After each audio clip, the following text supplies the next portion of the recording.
Et yo les Nakama, c'est Chris, bon bah vous l'avez vu hein, sur mon t-shirt, j'assume pas trop mais bon c'est comme ça. Bienvenue à toi dans le mag numéro 5. Ah ça fait déjà 5 semaines qu'on tourne le mag quand même.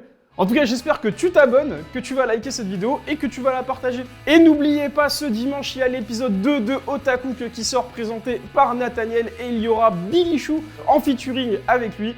J'ai hâte de voir tout ça parce que Otaku, franchement, ça me donne vraiment faim. Bref, le mag, c'est le récap de toute l'actualité manga, animé et gaming. Le mag, c'est parti.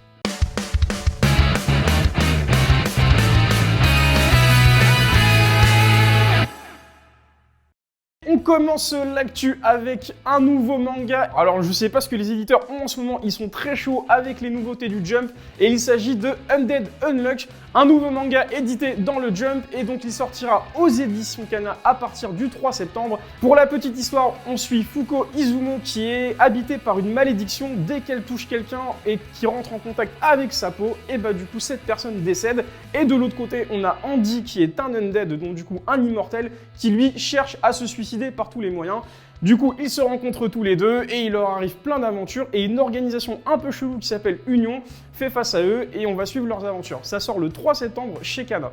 La semaine dernière, on avait annoncé que Kaze avait obtenu la licence de Kaiju Hachigo.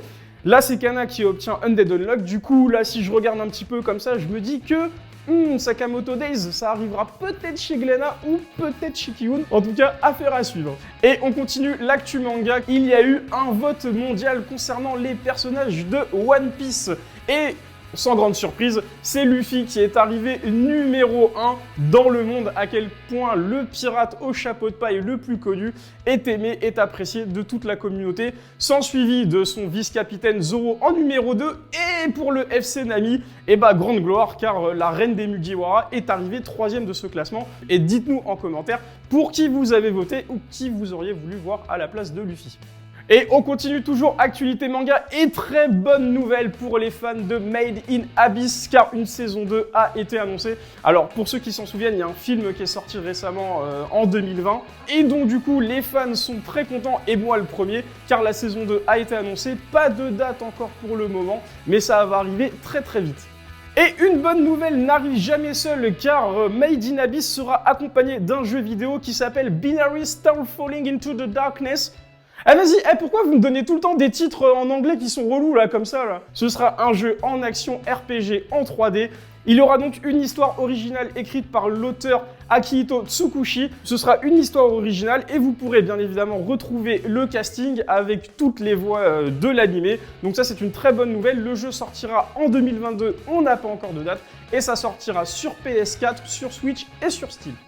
Et on continue dans le jeu vidéo pour cette dernière actu car on va parler de la Switch. Une nouvelle application est sortie et elle s'appelle l'atelier du jeu vidéo.